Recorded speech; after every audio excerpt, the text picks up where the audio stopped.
wrangled back, and Rock the Bourbon is down at the rail. They're covered by 6 lengths by the stands the first time. It's Exit Soul with Carol Girl a half length back in second. Sunny Morning gets a good spot, tracking the top pair in third, and it's another 3 back to Adelie in fourth, 5 lengths off the lead. Rock the Bourbon and Queen of the Temple at the back of the field with less than 6 furlongs to go. It's Exit Soul leading the way by almost a length. Carol Girl second by 2. Sunny Morning is just behind them and get a little bit eager in third, 2.5 off the top pair. Then comes Adelie at the rail in fourth, comfortable at this stage. Queen of the Temple outside of her, and another 2 to Rock the Bourbon. They have less than a half mile to go, and it's Exit Soul leading it by 2 lengths now to Carol Girl in second. Adelie inches up a closer third. Sunny Morning now fourth on the outside, 2.5 still off the lead, and now kicking right back into contention. Another length back to Queen of the Temple, and 3 more to Rock the Bourbon. Around the far turn, Carol Girl, Sunny Morning, Queen of the Temple ranges up on the outside. Exit Soul, the gray, is under some pressure, losing ground. And then Adelie, they're at the top of the stretch. And Queen of the Temple and Carol Girl, Queen of the Temple with a full head of steam, takes command while confidently ridden, opens up a length and a half. Now it's 2, and Queen of the Temple is far too strong. Queen of the Temple widens out and wins it by 3.5. Carol Girl second, Photo for third, Exit Soul, battled back inside Adelie.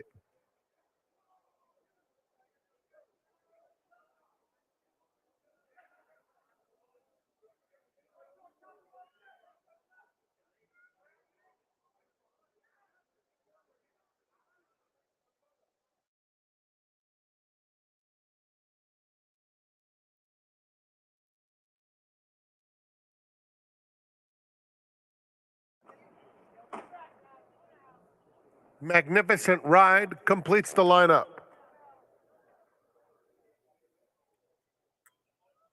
And they're off. Heaven's Music is going for the lead. At the rail, here's Brazen Sun now quickly to take over, and Magnificent Ride on the far outside. Big Hand is not far away, for just 2 lengths off the lead, followed by Torrid Tommy and Limited Heat Wave. They're heading to the half-mile pole. It's Brazen Sun a half length. Big Hand moves to engage second. Then Heaven's Music and Magnificent Ride side by side. Torrid Tommy joins them along the rail very willingly. And here's Torrid Tommy all the way up to take third. Limited Heat Wave trails 3 furlongs from home. And it's Brazen Sun a half length. Big Hand challenges second. A length and a half, Magnificent Ride.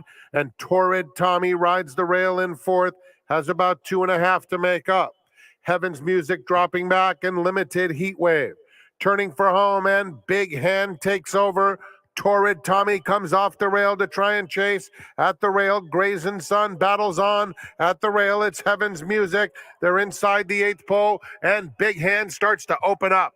Turns it on inside the final 16th of a mile, and it's going to be Big Hand with giant strides. Big Hand wins by a half dozen. Heaven's Music second. Brazen Sun and Torrid Tommy.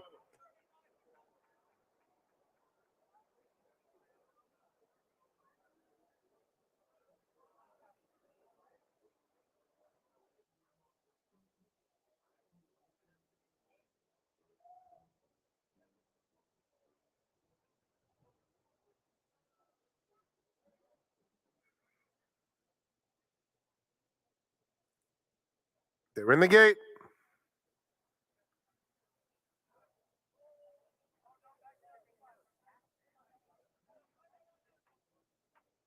And they're off. Gritty Girl gets the first call. Dancing Dana tries to match strides. Founders Day, 2 behind them third. Then Roses and Candy and Westward Breeze. Crossing the dirt onto the main course, and Gritty Girl gets a pretty easy lead. Opens up 3, in fact. Now it's 4. Dancing Dana second. Roses and Candy and Founders Day are right together, and Westward Breeze patiently handled at the back with less than a half mile to go. And Gritty Girl winging on the front end has a 3-length advantage on Dancing Dana, with Roses and Candy in the pink holding her own third. Then Founders Day, fourth as they go into single file mode. Westward Breeze at the back. 6 lengths covers them midway on the far turn. Gritty Girl uncontested, a length and a half. Dancing Dana, Roses and Candy called on with a 3-wide bid. Founders Day and Westward Breeze, they turn for home. And it's Gritty Girl with company. Dancing Dana moves to challenge. Roses and Candy, white blinkers. Founders Day on the far outside is starting to finish with interest as Dancing Dana takes over. It's Dancing Dana with a 2-length lead. Founders Day moves into second. Dancing Dana, that's 3 for Juan Hernandez. Founders Day, second best. Then Roses and Candy and Westward Breeze.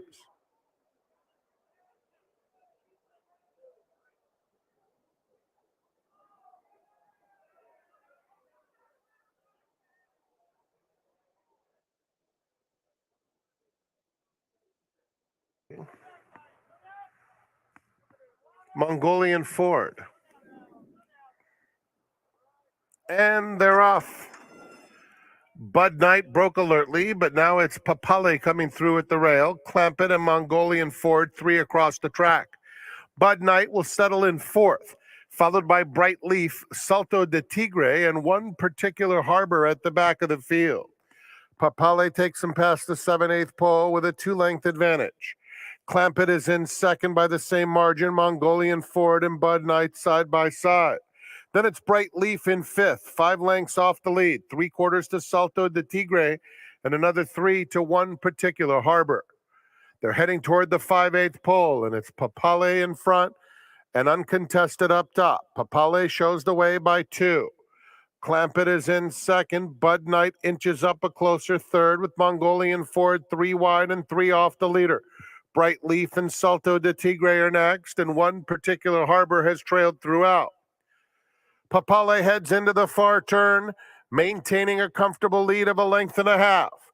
Clampett is asked to get closer. Mongolian Ford, Bud Knight losing ground. Bright Leaf fifth, 4 off the lead and inching up, taking the fourth spot now. And then Salto de Tigre. A 1/4 mile to go. Papale confronted by Clampett. And those two are on even terms. Clampett puts his head in front at the top of the stretch.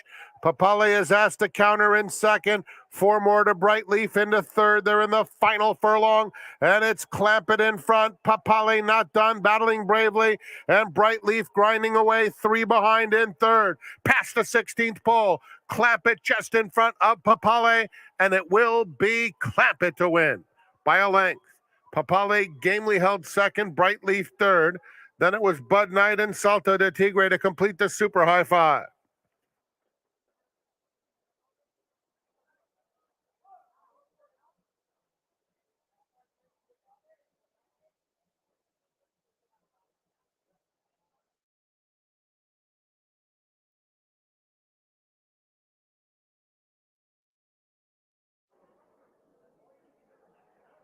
Come on. Come on. They're in the gate. And they're off. Little Mischief breaks off quickly. Eric the Viking has Summerly Foot. They're joined at the rail by Besame Mucho. Come on the far outside. Then Conundrum, followed by Funkenstein, who's 4 off the lead. And the Boss Hardy at the back. 6 lengths covers them. 4 of them vie for the lead. It's Besame Mucho and Little Mischief, stride for stride. Eric the Viking splits that pair. Come on now, fourth with 2.5 to make up. The Boss Hardy inches up inside Funkenstein and Conundrum outside that pair. Heading toward the 3/8, it's Besame Mucho trying to shake loose. Besame Mucho by almost 3. Little Mischief is in second. The Boss Hardy has made steady headway to take third. Conundrum inches up outside Eric the Viking. Down at the rail, it's Funkenstein, 4 lengths off the lead, starting to gather momentum, looking for room as Come on drops out top of the stretch. And it's Besame Mucho. Funkenstein has daylight at the rail and starts to close the gap with an 1/8 to go. Here comes Funkenstein gobbling up the real estate on Besame Mucho with all the momentum. And Funkenstein takes the lead at the 16th pole, giving Juan Hernandez his 4th on the afternoon. Funkenstein takes care of business by a length. Besame Mucho was second. Then Conundrum, Little Mischief, and the Boss Hardy.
Hi, everybody, and welcome to the 85th running of the Santa Anita Derby. But it's more than just the Derby. Of course, the Derby has produced 19 Kentucky Derby winners, and we're going to find out who the #1 seed here is on the West Coast after today's running of the Santa Anita Derby. But as I mentioned, much more than just the Santa Anita Derby race itself. We've got 12 races. 7 of them are stakes races. First post is scheduled for 12 p.m. But if you're an LA Rams fan, at 11:30 a.m., make sure you go to the fountain in the grandstand. That's because some of the players, coaches, and cheerleaders, as well as the Lombardi Trophy for winning the Super Bowl, will be there at the fountain in the grandstand at 11:30 a.m. Pacific time. Also, we've got a carnival in the infield. We've got lots of other things going on, including a craft and beer cider festival on the apron.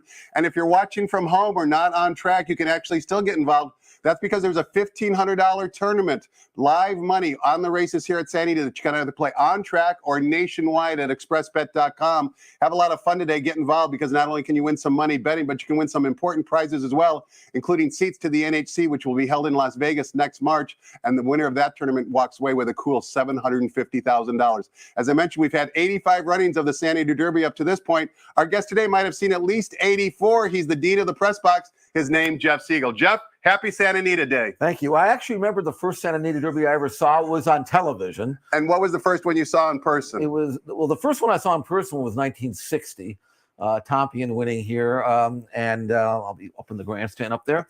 I remember Silky Sullivan's win. I also remember Silver Spoon in that group, but that was in the 50s on my father's television set. Black and white. Black and white. Oh, it's definitely black and white. Now, what about Sunday Silence? You had a vested interest in his performance, not only in the Santa Anita Derby, but the Kentucky Derby. Well, yeah, a couple things. Of course, I made a rather substantial future book wager, but I did across the board. You could do that then, because I don't know if you can be an easy goer, but I was getting like 25 going just to run second. I think I retired that bet. It was they were giving money away. Yeah, I thought they were. And of course, I had claimed the dam for a client wishing well. And so she ended up making $500,000 for Gary Jones, and then went, and she had no pedigree though, so nobody really wanted her as a broodmare, but they brought her to Halo and got Sunday Silence, so it all kind of worked out. The rest is history, as they speak, and of course we're going to create history today. We'll take a closer look at the race, but going into the race, who do you like? Do you like Forbidden Kingdom? Do you like Messier, or do you like one of the other horses? I like Messier to win. I really think that he's going to sit behind Forbidden Kingdom, who I don't think is going to get the easy lead that maybe people think he will get. I think he'll be in front, but he's not going to go 47 and change. He's going to have to go and kick on with it, because I think Tabo will be right off him. And Messier, the way he's been training, strikes me as the kind of colt who can switch off.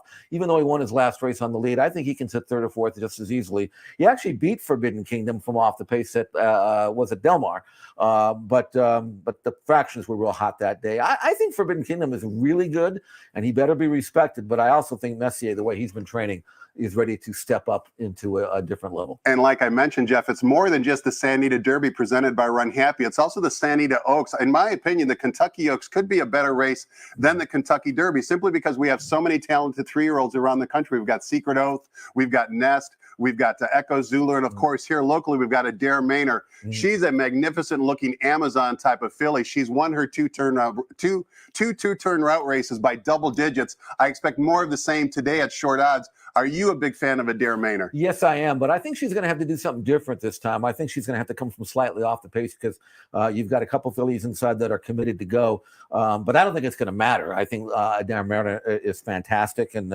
like you say, she's what the really good Uncle Mo's look like: big, strong, strapping, look like colts almost.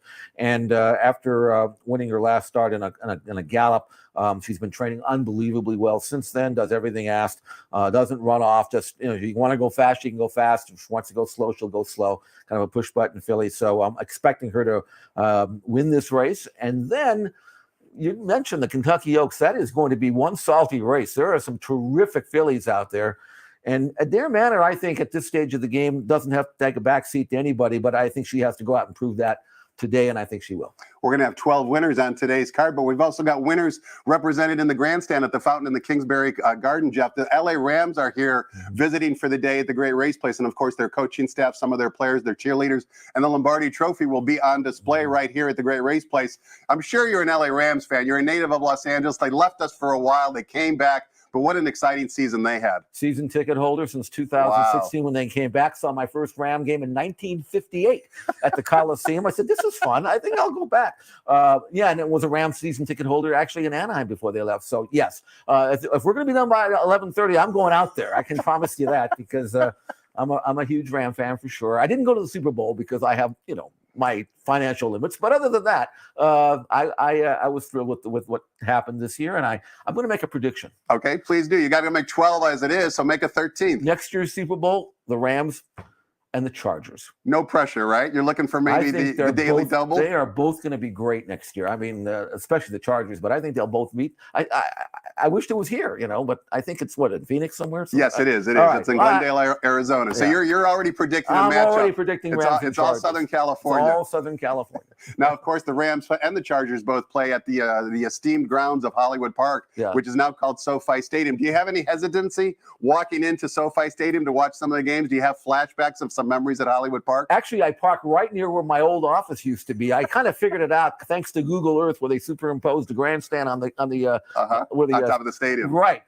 So where the lake is, that's where my office at Hollywood Park used to be there. I used to work for Hollywood Park in publicity when I got out of college, and I know exactly where my office was. It's right smack in the middle of that lake now. So yes, there is a little bit nostalgic involved there, but I don't know. It's kind of weird, But it also is a spectacular stadium. Yeah. $6 billion with a B is what it costs to build SoFi Stadium. We're going to stop walking down memory lane, and we're going to look toward the future. We're going to try and find out who the winners are in today's 12-race card. But before we do any of that, let's welcome back track announcer Frank Miramati. He was out sick last weekend. He's back. He was back yesterday taking 8 practice swings. Today, he's going to hit 12 home runs out of the park calling the races. But before he does that, let's find out what the early program changes are on today's Santa Anita Derby presented by Run Happy Card.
Good morning, ladies and gentlemen, and welcome to Run Happy Santa Anita Derby Day at Santa Anita Park.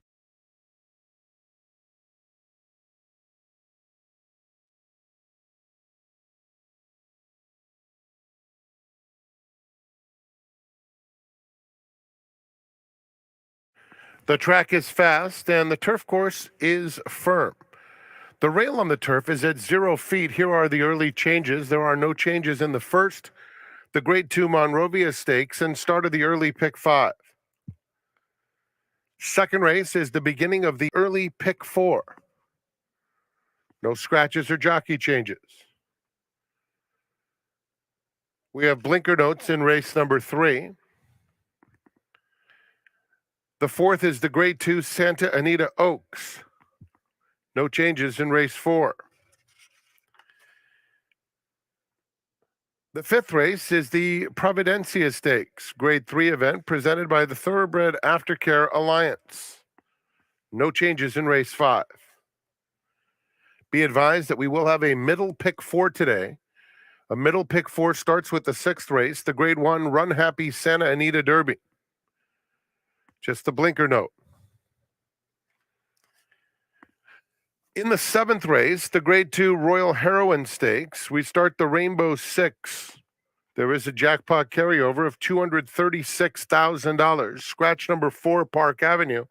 And with that scratch, there's no show wagering. The 8th race is the beginning of the late pick 5. Number 5, Speed Grazy, 2 pounds over. And number 6, Bags Gold, 2 pounds over. 9th race kicks off the late pick 4. No scratches or jockey changes. Number 5, Soul of a Warrior, 2 pounds over. In the 10th race, the Evening Jewel Stakes, just the blinker note. 11th race, we will kick off the Golden Hour pick 4. No changes in race 11. And in the 12th, scratch number 13, Mow Them Down. Golden Hour double starts with race 12. Enjoy a spectacular day of racing here at Santa Anita Park. We have the Spring Carnival going on in the infield. Lots of fun for the family out there. Post time for our first race is in 58 minutes at 12 noon. Let's get back to Quigley's Corner. Tom's special guest today is Jeff Siegel.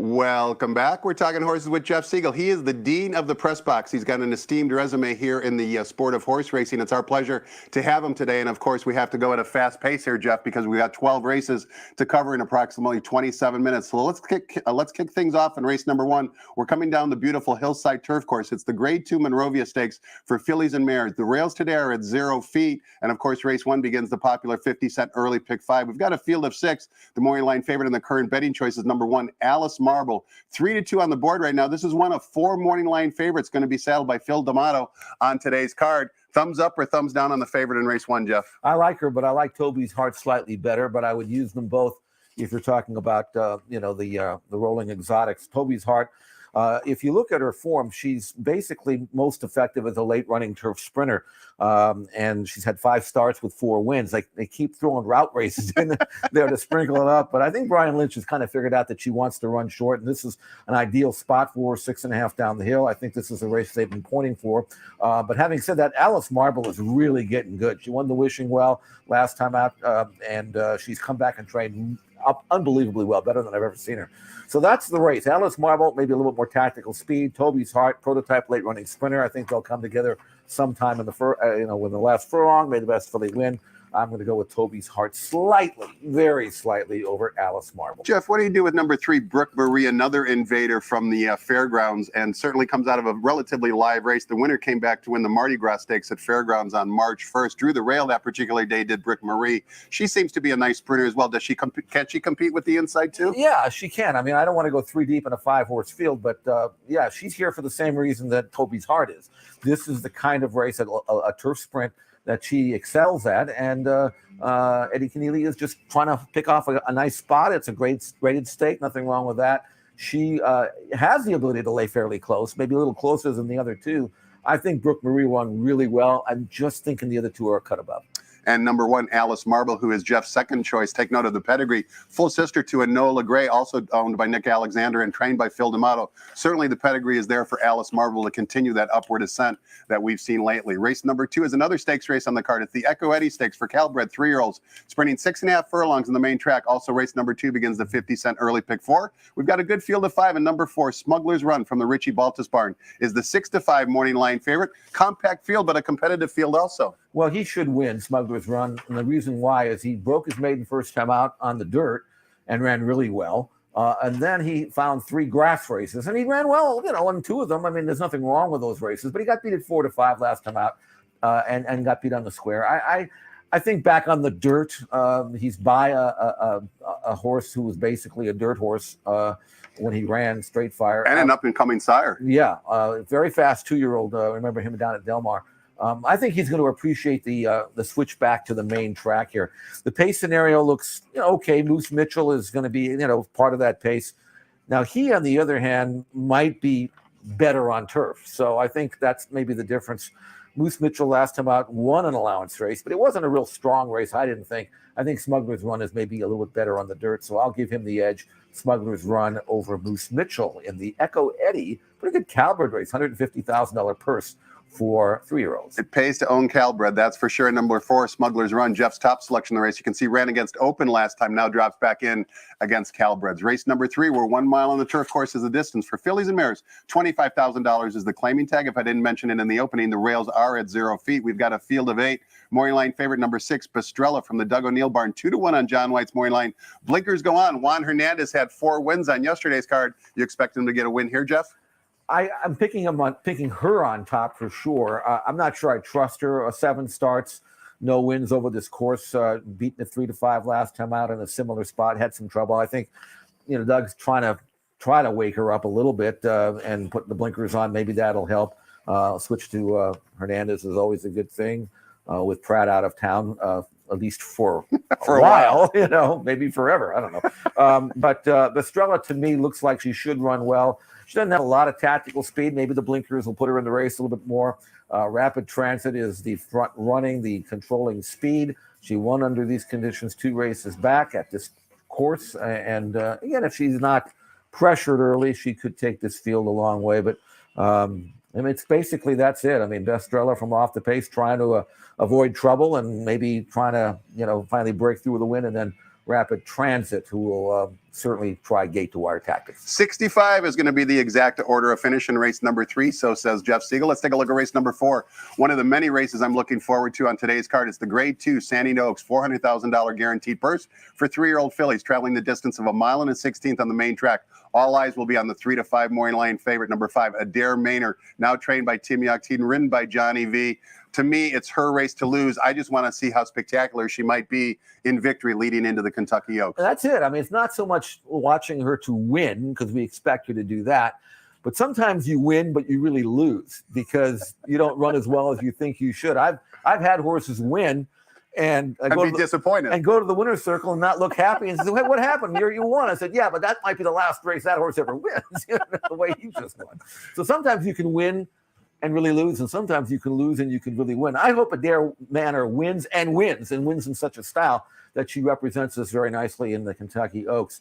As for the others, Ain't Easy, I thought she was kind of rusty in her comeback. She, of course, won the Chandelier last year as a 2-year-old. She was undefeated, missed the Breeders' Cup, came back, thought she was a tad short. A little bit disappointed in her last workout, though. She actually worked with Desert Dawn, and Desert Dawn actually handled her pretty convincingly. So I don't know, maybe Ain't Easy is not quite what she used to be, or maybe she hasn't made that much progress since her 2-year-old form in the fall. Under the Stars, I liked her last time, and I thought she got beat on the square by Ida. Perhaps she's most comfortable around 1 turn. Microshare is okay, but she got beat 12 lengths by Adair Maynard 2 races back. I'm not seeing that much improvement in her to maybe close that gap. Basically, it's Adair Maynard, and we'll see how she performs. Always pays to pay attention whenever you're listening to the seminars. You heard Jeff mention Desert Dawn outworking Ain't Easy. You can see Desert Dawn is in this race. Drew the rail and is 20-1 on the morning line, also from the Phil D'Amato barn. Certainly take a second look at how she looks on the track and see if maybe you can squeeze her into the exacta. Race number 5 is another graded stakes. It's the Grade 3 Providencia Stakes for 3-year-old fillies going 1 mile and 1/8 on the turf course. We've got a field of 6 in the morning line favorite, number 4, Lucky Girl, one of 3 trained in here by trainer Richie Baltus, is the 5-2 morning line favorite according to John White. What say you about race 5? Lucky Girl won a race called the Lady Shamrock as a maiden, and I liked the win. I'm not sure I quite believed it. I didn't think she had that much behind her, which is one of the reasons why she came back in the China Doll, and she was 6-1 again, even though she just won a stake over the same course, over the same distance. Well, she did it again, and this time she was actually even more impressive, I thought. Made kind of a premature move, very wide against slow fractions, stayed on nicely through the lane under pressure, and won with something left, earned a career top buyer number, freshened and training well at San Luis Rey Downs since then in the interim. I don't see any reason why she won't be tough again. The only question is, can she take that mile form and project it to 1 mile and 1/8? I don't see why she won't. I don't see any reason why the distance should bother her. I think she wins again, and that's why I like her. I think Cairo Memories is going to run better. Draw a line through her race in the Santa Isabel. She didn't break. It was just a bad situation for her, and she's a turf horse anyway. So I'd make it 4/3 in this race. Lucky Girl, I think she continues to win for Baltus and Bravo. Cairo Memories, I think, will snap back to her good form when she ran and won a stakes here over this course back in the fall. 4/3 for me in the Providencia. Jeff, what do you do in this race with the bottom filly, number 6, 16 Archer? She's a bit of a head scratcher. She's only had one start in Ireland. It was on synthetic. She beat a 14-horse field. Now she comes over here to the United States. She's in Phil D'Amato's. Barney decides to put her on turf for the very first time. It's a relatively small field. She has some respect on the morning line. How do you evaluate her chances today? I'm going to take a wait-and-see attitude with her. I mean, she won her first start back earlier this year, so she's pretty fit. They didn't have to stop on her and bring her back. The 64 time form rating that she earned in that all-weather race, it's about average. You know, I mean, it's okay. It's nothing great. I doubt they gave a lot of money for her, but I mean, she's clearly a nice filly. A 12-1 first time out with a big field, and she still managed to win. So I wouldn't completely throw her out. Unfortunately, I have not seen her work, so I'm just not sure what she looks like in the morning. But she's going to have to be fairly decent to beat Lucky Girl and Cairo Memories. And if she's that good, then you know, why not? I mean, she's a Phil D'Amato. You always have to respect his imports. 4 and 3 in race number 5. And as you're looking at the graphic, Jeff likes similar numbers in race number 6, which is our feature race on the card on a stakes-filled action type of card. And it's the Run Happy San Diego Derby. Grade 1 for 3-year-olds going 1 1/8 on the main track. Also race 6, because we have an extended card today, begins a 50-cent middle pick 4. And in this field of 6, Messier is the even money favorite. Brilliant in victory last time out, earning a Beyer speed figure of 103. We discussed this prior to the break for the changes, Jeff, but you thought that Messier was the one to beat here. I think so, although he does have something to prove. I mean, he won his last race by 15. He earned a triple-digit Beyer number. No 3-year-old has earned a faster number than the 103, the Beyer number that he earned, and he did it pretty much, eased up in the final 16th of a mile. But this is a different level of competition. Let's face it. I mean, he kind of ran against the wind in the Lewis, and if you look at some of his races at Los Al, listen, if it wasn't for Los Al, he'd be undefeated. We'd be talking about the next Justify, right? So I want to see him go out there and actually beat a really good colt. And there may be one in here in Forbidden Kingdom who ran away and hid in the San Felipe. But again, I'm not sure he beat anybody in that race. You look at Doppelganger and Happy Jack, and you're thinking, okay, there's a lot of horses out there that could have done the same thing. So Forbidden Kingdom, not only is he going to have to come back and repeat that San Felipe win, but he's going to have to do it at an extra 16th of a mile. And he's going to have to do it with probably Taba breathing down his neck. I don't think they're waiting around for anybody with Taba. He's pretty quick himself. And although I'm not sure that the plan was to run him in this race, I think the connections, the owner wanted to do it, give him a chance. And who's to say how good he is? He was very impressive in victory. But again, Taba is in the same boat as the other ones. The colts that he beat in his maiden race came back and didn't do so well. So I'm not sure who he beat. So we're going to learn a lot about this field and this group today, and that's what makes this race so interesting, even above and beyond what you may want to wager on, is the sporting aspect of seeing 3 possibly outstanding colts and finding where they're at and where they'll fit on the first Saturday in May. And number 6, Taba, who only has that one career start, also earned a 103 Beyer speed figure on debut. Sired by Gunrunner, you wouldn't expect a prolific gun runner, and he's a freshman sire. Colt to basically be so flashy going a sprint distance. Who knows what the upper limit might be for him going 2 turns? Well, he brought $1.7 million in the 2-year-old sale, so somebody liked him. I can tell you that. But no, you're right. I just wish that he had another race. It's tough to go from a maiden sprint to 1 1/8 and run against real horses. I mean, there's no doubt in my mind that Messier and Forbidden Kingdom are among the top 6 or 7, if not higher, in the entire class, and that is really asking a lot from Taba. Stakes action continues in race number 7. It also begins the 20-cent Rainbow Pick 6, the jackpot single ticket carryover, now up to $236. All that money plus whatever is wagered today will be yours if you're the only winning ticket in this 6-race sequence. And we kick things off in the Grade 2 Royal Heroine Stakes for fillies and mares traveling 1 mile on the turf course. Just a field of 4 after the scratch of number 4, morning line favorite number 1, Going Global, who bombed last time out, but that race was on the main track, washed off the turf course. 4 to 5 off the brief respite. Single here for the pick 6 purposes, Jeff? Yeah, I mean, she literally almost has to fall down to lose, and I don't think she's going to fall down. Going Global, obviously, that the American Oaks opening day, that was a late change in surface. Phil D'Amato said, it's a grade 1. We've never run her on dirt. We've never really even trained her on the dirt track. She does all of her training on the training track, and Pratt really kind of took care of her. I thought when he thought that she was struggling in the top of the stretch and didn't really ask her for much. She's been off since then. I have never seen her train better, honestly. I mean, she's that's a big statement. A fantastic 4-year-old. She actually breezed with Excel Arena on April 3rd. And I think Accelerina is a pretty good filly. I mean, she's undefeated in 2 starts here, going through our conditions, but Going Global just laughed at her. I mean, Accelerina was at the top of the stretch. Going Global just opened up at will with a quick turn of foot, under wraps, went in a minute, could have gone in 58. She looked unbelievably well. And she's the kind of filly that doesn't go to the front, but she can lay as close to the pace as you want her to be.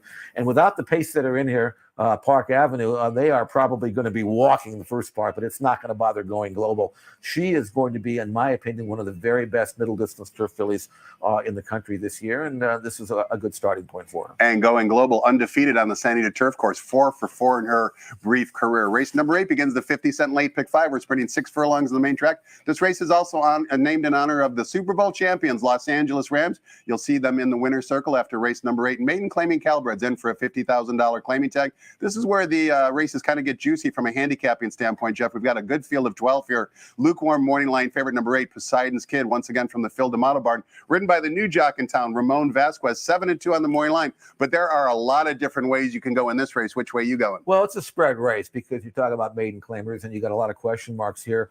I would certainly use number 1, Dutch Bus. Looks like maybe he's improving for Timmy Actine.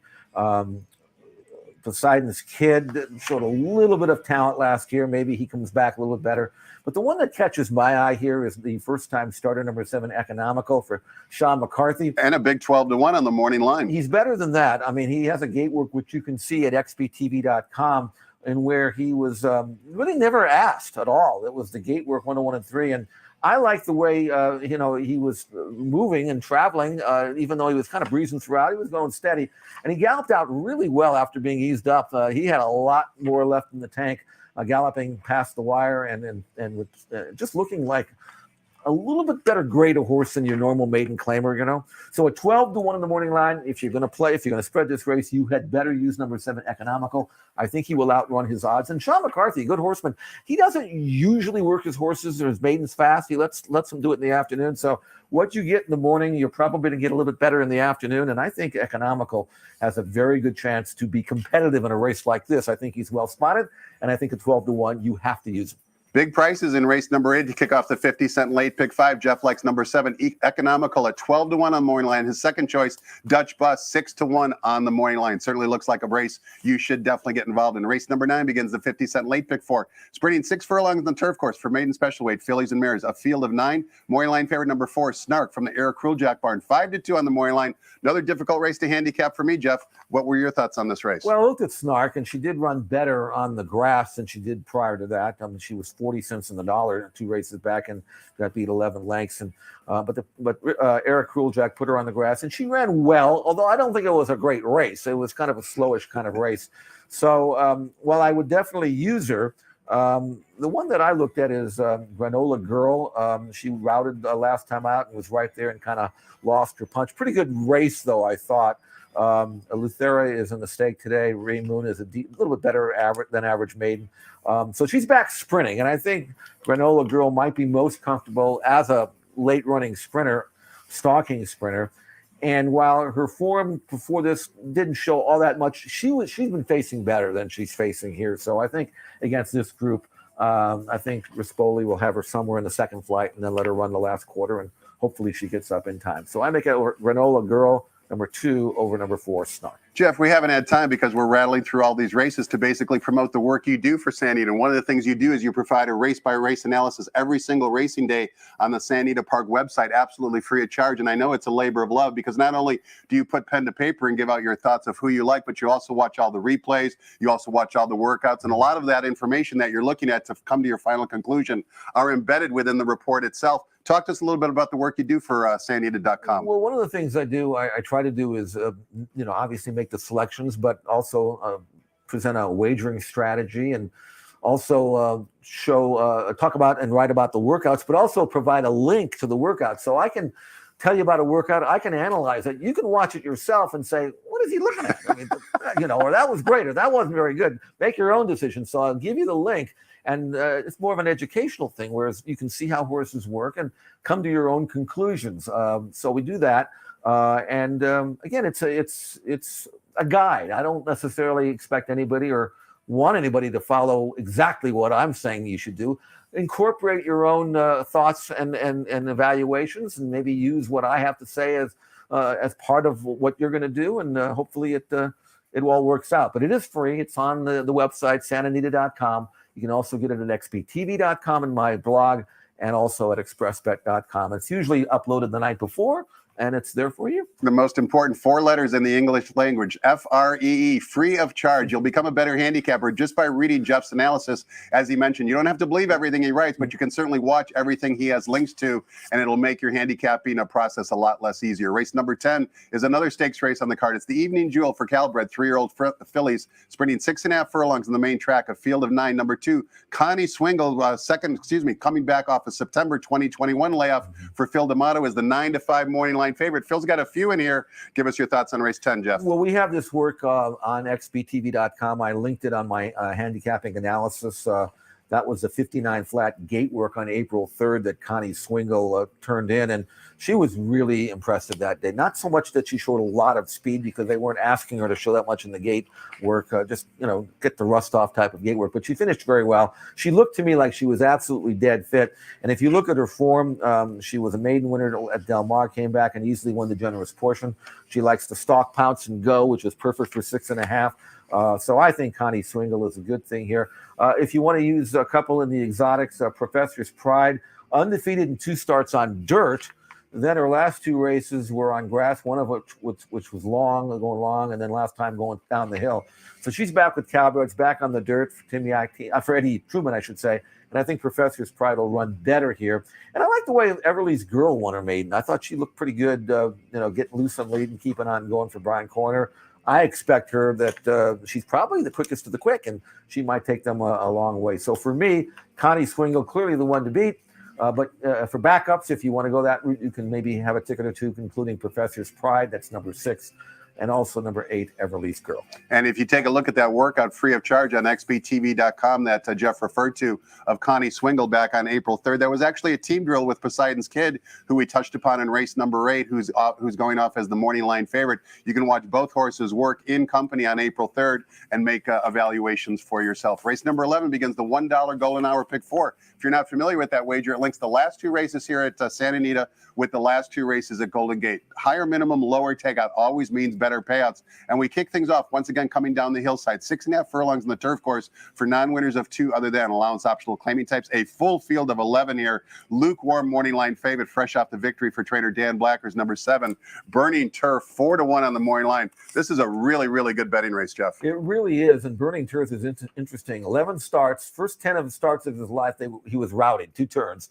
And Dan decided to give him a chance shortening up, and he just blew away the field. Maybe, and look who he beat, Gold Phoenix. Exactly. Maybe he's always wanted to be a sprinter, and they finally figured it out. So you have to absolutely use Burning Turf in your exotics. Anaconda's the same way, number 8. He's 5-1 in the morning line. Anaconda looks like he's much more comfortable as a late running sprinter. So for Richard Mandela, I think you have to use him. Harbored Memories, beaten ahead last time out in his comeback. That was over the flat course, but he's going to be outside speed, and I think he'll run well. Here's the horse I'm going to gamble on, though, and that's number 3 on your program, Arcan. This is an Into Mischief horse. Won his first 2 starts like he was going to be some kind of star way back in 2020. Won his first start by 3, came back and won by 6. Was actually well backed in the Chick Lang and the sprint race on October, which was Preakness Day that day. Now we have not seen him since January of 2021. But this horse is trained really well for Vladimir Seren. First time for Vlado. Look out for that. And with Hernandez riding, I think Arcan has got very much a lot of ability. I know he's 5. I know he's been started and stopped on, but man, this is a nice horse. And he's training like maybe whatever issues he may have had are behind him. Now, I don't know about grass. He's never been on grass. I can't say he's got a great grass pedigree, but I definitely think he can run. And at 8-1 in the morning line, I'm not going to guarantee he's going to win or anything, but you got to use him because he's going to outrun 8-1. And if he gets loose on the lead in a race that may not have intense early speed, I think Arcan has got a chance to really run well. So definitely use him. He's a good price chance in the 11th race. 8-1 is music to horse players' ears, that's for sure. And Jeff referred to his trainer, Vladimir Serin. What a role he's been on. He didn't had a 33% win clip. He's had 43 starters of the meet. 14 have finished first, 10 have finished second. Easily more than 50% of his runners have finished either in the first or second place position. We close out a fantastic card in race number 12, which also offers $5 Golden Hour daily double wagering. Similar concept to the Golden Hour Pick 4, except this is our last race with the last race at Golden Gate. We've got another full field here in race number 12. It's for maiden claimers, $50,000 of the claiming tag. Scratch the one also eligible. Number 13 will not compete. Leaves us with a field of 12. Number 11, Asphalt Andy is a first-time gelding in the morning line favorite. Number 6, Half Barber Benji, 5-2 on the morning line. Ran on the main track last time. Now goes back to turf where his effort was best on that particular day. We need a winner to close out a very long and exciting day, Jeff. Who's it going to be? Well, I'm going to go with number 1, Brotherly Love. If I'm Doug O'Neill, I tell the bug rider, look, you're at the rail. Preserve the rail. Let him roll out of there. He can be tough on the lead. He was third first time out on the pace. Second race out, maiden special weight, which was tougher. He led the way into the stretch, got worn down late. But this is a really, really soft spot. Last time out going to mile on 8th, he was kind of had no chance. He didn't get out cleanly and couldn't really negotiate the trip that he needs. But I think from the rail, and he's 10-1 in the morning line. So I'm saying, I tell Herrera, look, I want you on the front end. The pace situation looks a little soft. If someone goes for you and they go too fast, that's on me. That's the trainer. But I don't think he's going to sit back and make a run. Put him on the front end. Maybe they'll leave you alone. And if he does, Brotherly Love at 10-1 is better than that. Today matters in the money in his last 2. I guess he's going to be somewhere in the fray.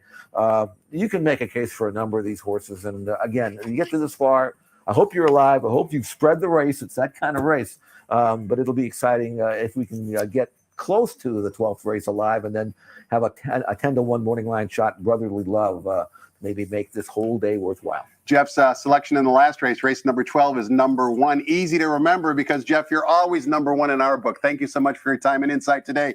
Don't know where the 40 minutes went, but it's going to be an exciting day. Best of luck to you and all your selections. And again, thanks and good luck. Thanks for having me. Thanks for watching as well, everybody. Keep in mind, it's going to be a great day here at the Great Race Place. Have fun, most importantly, and also try and make some money. Hope we were able to help you accomplish that. Next voice you hear will be track announcer Frank Miramati, introducing the colors as well as updating us with any late changes. Have fun, everybody. We'll see you tomorrow.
Ladies and gentlemen, we direct your attention to the Run Happy Winner's Circle. Singing the national anthem today is Maya Sykes. Maya appeared in season 7 of The Voice and has performed with such luminaries as Macy Gray, Michael Bublé, and Avril Lavigne. Her film credits include La La Land, Dolomite Is My Name, and more. Her current single, I'm in the Mood for Love, is currently available on all platforms. Please welcome Maya Sykes. Oh, say, can you see by the dawn's early